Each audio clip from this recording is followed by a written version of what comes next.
నమస్తే అండి. పిల్లలకైనా పెద్దవాళ్ళకైనా ఆరోగ్యకరంగా మరియు రుచికరంగా ఏదైనా స్నాక్ కావాలి అంటే ఇది తప్పకుండా ట్రై చేయండి. ఒక బౌల్లోకి 2 టేబుల్ స్పూన్లు చియా సీడ్స్ తీసుకుని హాఫ్ గ్లాస్ మంచినీళ్ళు పోసుకోండి. దీన్ని 2 గంటల పాటు నానబెట్టండి. నీళ్లు పోసాక చియా సీడ్స్ని తప్పనిసరిగా గరిటతో కానీ స్పూన్తో కానీ తిప్పుకోండి. అప్పుడే సీడ్స్ అన్నీ చక్కగా నానుతాయి. చియా సీడ్స్ని ఈ మధ్య చాలామంది ఎక్కువగా వాడుతున్నారు. ఎందుకంటే దాంట్లో న్యూట్రియంట్స్ మాత్రమే కాదు, ప్రోటీన్ కూడా ఉంటుంది. కానీ ఇది బ్రేక్ఫాస్ట్ లాగా తినడం ఇష్టపడని వాళ్ళకి ఇలా స్నాక్ లాగా చేసుకుంటే చాలా బాగుంటుంది. చియా సీడ్స్ పక్కన పెట్టుకొని ఇప్పుడు ఒక మిక్సీ జార్లోకి 2 టేబుల్ స్పూన్ల సన్ఫ్లవర్ సీడ్స్ తీసుకోండి. సన్ఫ్లవర్ సీడ్స్లో విటమిన్ E ఉంటుంది. ఇది చర్మం మెరుగుపడడానికి బాగా ఉపయోగపడుతుంది. ఇప్పుడు 2 టేబుల్ స్పూన్ల పంప్కిన్ సీడ్స్ తీసుకోండి. అవేనండి గుమ్మడి గింజలు. గుమ్మడి గింజల్లో మెగ్నీషియం మరియు జింక్ ఉంటాయి. ఇప్పుడు 2 టేబుల్ స్పూన్ల అవిసె గింజలు తీసుకోండి.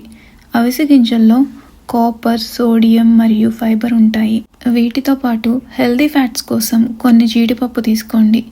మన స్నాక్ని టేస్టీగా చేసే మెయిన్ ఇంగ్రీడియంట్ ఇదే. వీటన్నిటిని పౌడర్ లాగా అయ్యేంత వరకు మిక్సీ జార్ తిప్పుకోండి. మరీ మెత్తగా అవ్వాల్సిన అవసరం లేదు. కొద్దిగా బరకగా ఉన్నా కానీ ఈ స్నాక్కి బాగుంటుంది. ఇలా వేసిన పౌడర్ని పక్కన పెట్టుకొని ఇప్పుడు ఇందాక నానబెట్టిన చియా సీడ్స్ తీసుకోండి. చియా సీడ్స్లోకి 2 టేబుల్ స్పూన్ల నువ్వులు వేసుకోండి. నువ్వులలో కాల్షియం బాగా ఉంటుంది. కాల్షియం మన బోన్స్ దృఢంగా ఉండడానికి ఉపయోగపడుతుంది. వీటిని బాగా కలుపుకొని తర్వాత ఇందాక పక్కన పెట్టుకున్న పౌడర్ని వేసుకోండి. వీటన్నిటిని గడ్డలు లేకుండా బాగా స్పూన్తో లేదా గరిటతో కలుపుకోండి. చేతితో కలుపుకోవద్దు, ఎందుకంటే చేతికి బాగా జిడ్డుగా అంటుకుంటుంది. ఇవన్నీ హెల్దీనే, కానీ రుచిగా ఉండాలంటే కాస్తైనా ఉప్పు కారం తగలాలి కదా. అందుకని చిటికెడు ఉప్పు, కొంచెం మిరియాల పొడి, యాంటీ ఇన్ఫ్లమేటరీ ప్రాపర్టీస్ ఉండే దాల్చిన చెక్క పొడి కొంచెం అన్నీ వేసుకొని బాగా కలుపుకొని పక్కన పెట్టుకోండి. ఇప్పుడు ఒక బేకింగ్ ట్రేలో బేకింగ్ షీట్ వేసుకొని దానిలో కొద్దిగా నెయ్యి వేసుకోండి.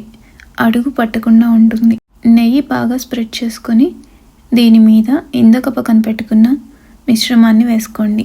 ఈ మిశ్రమాన్ని గరిటెతో బాగా పలచగా బేకింగ్ షీట్ మొత్తం మీద స్ప్రెడ్ చేయండి. గరిటకు కూడా జిగురుగా పట్టేయచ్చు. అందుకోసమని మీరు గరిటకి కూడా కొద్దిగా నెయ్యి లేదా బటర్ రాసుకోండి. అప్పుడు స్ప్రెడ్ చేసుకోవడం ఈజీగా ఉంటుంది. ఇప్పుడు బటర్ నైఫ్ తీసుకొని బిస్కెట్స్ ఫామ్లో రావడానికి అడ్డంగా మరియు నిలువుగా కట్ చేసుకోండి. ఎక్కువ ప్రెషర్ పెట్టాల్సిన అవసరం లేదు. జస్ట్ ఒక గీత గీసినట్లుగా అంటే సరిపోతుంది. దీన్ని 180 డిగ్రీల సెల్సియస్ దగ్గర 10 నుంచి 15 నిమిషాల పాటు బేక్ చేయండి. అంతేనండి, ఎంతో రుచికరమైన మరియు ఆరోగ్యకరమైన స్నాక్స్ రెడీ. మా బాబు చాలా ఇష్టంగా తిన్నాడు.